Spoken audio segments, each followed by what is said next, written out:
Why am I doing this? uh, if you happen to see this, you may think maybe he'll tell us why he's put up all these little videos. What's that all about? What's motivating this?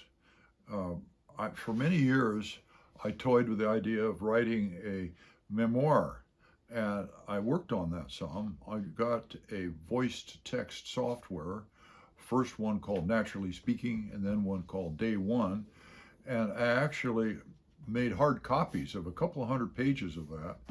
And as I looked at that, and I reflected on how much work it was to put together my mother's oral history, uh, I felt overwhelmed with what it would take to massage uh, the the script, the text, into something that could be published.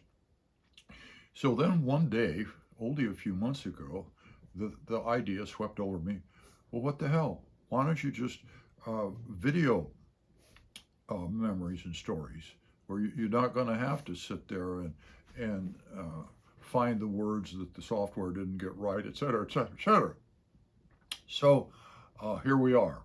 I found uh, Rick Kolinsky, and he encouraged Mary and me to go out and buy a new laptop that would be compatible with my iPhone.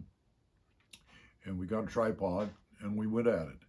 But why do I want to do this? About 2 years ago, I think, uh, I fully retired at age 79. So that's coming up on 6 years ago now.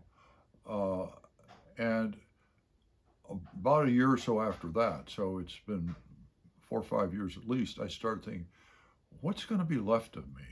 I never wanted to have a school named after me or some stupid thing like that.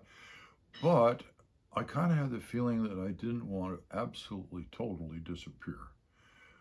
And that's probably just a little ego blip in itself. But I thought, well, somebody might be interested in what I did and what I thought someday later.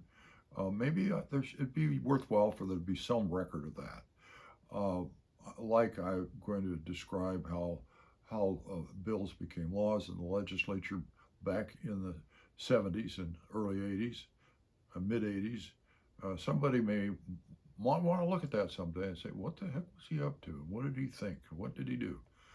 And so I'm going to put it in the can, and it'll be there up on the cloud and in YouTube. And if somebody's interested, they can take a look. If they're not interested, it'll just sit there quiet.